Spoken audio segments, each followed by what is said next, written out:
அன்பு நெஞ்சங்களே, அனைவரையும் குட்டிக்கதை நிகழ்ச்சியில் வரவேற்கிறேன். ஒரு ஊரில் நிறைய புறா கூட்டங்கள்லாம் அப்படி ஒத்துமையாக ஒரு ஒரு ஊராக பறந்து இறை தேடி சாப்பிட்டுட்டு இருந்துச்சான். ஒரு நாள் என்னாச்சா, இதுங்க அப்படி பறந்து வந்துட்டே இருந்துதான். அதில் ஒரு புறா ரொம்ப வயசானதான், அதுக்கு அனுபவமும் கூடையா, அதுதான் அந்த புறா கூட்டத்தில் தலைவராக வச்சுருந்தாங்களாம். இதுங்க பறந்து வரும்பொழுது பார்த்தா திடீர்னு அங்கே ஒரு காட்டில் ஒரு இடத்துல நிறைய அரிசி அப்படி கொட்டி கிடந்ததா. இந்த சின்ன சின்ன புறாக்கெல்லாம், ஐயோ அரிசி அரிசி தானியம் கிடக்குது, கீழே வாங்க போகலாம் பறக்கலாம் அப்படின்ச்சான்.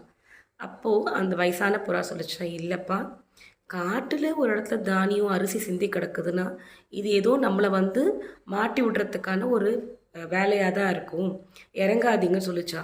ஆனால் சின்ன புறாலாம், இவருக்கு வேறு வேலை இல்லை, வயசாயிடுச்சு, ரொம்ப பொறாமப்படுறாரு நம்ம சாப்பிட்றத பார்த்து, நம்ம போய் இறங்கி போகலான்னு எல்லாம் பறந்து இறங்கி அதில் உட்கார வந்துச்சுங்களாம்.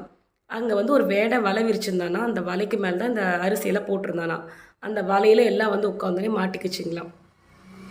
ஐயோ நம்ம மாட்டிக்கிட்டோமே, இப்போ என்ன பண்ணுறது, ஐயோ இந்த புறா சொல்லிச்சே, அது நம்ம கேட்கலையே, இப்போ மாட்டிக்கிட்டோமே அப்படின்னு சொல்லிச்சான்.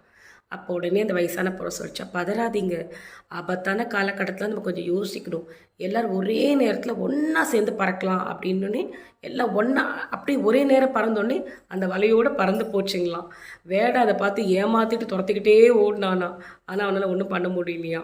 பறந்து போய் என்ன பண்ணிச்சிங்களா, ஒரு ஆற்றுக்கரை பக்கத்தில் ஒரு ஆற்றங்கரை ஓரமாக இறங்குச்சிங்களாம். அப்போ அந்த வயசான புறா சொல்லிச்சு, என்னோடய நண்பன், இங்கே என்னுடைய நண்பன் ஒரு எலி இருக்குது, அதை நான் கூப்பிடுறேன், அது நம்முடைய இந்த கட்டெல்லாம் அறுத்து விட்டுடும் அப்படின்னு.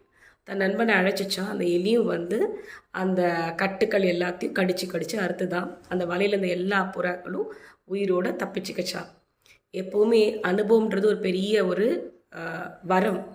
அனுபவமானவங்க சொல்கிறக்கூடிய அந்த வரத்தை, அந்த வார்த்தைகளை மதிக்கிறது நமக்கு நல்லது. நன்றி, வணக்கம்.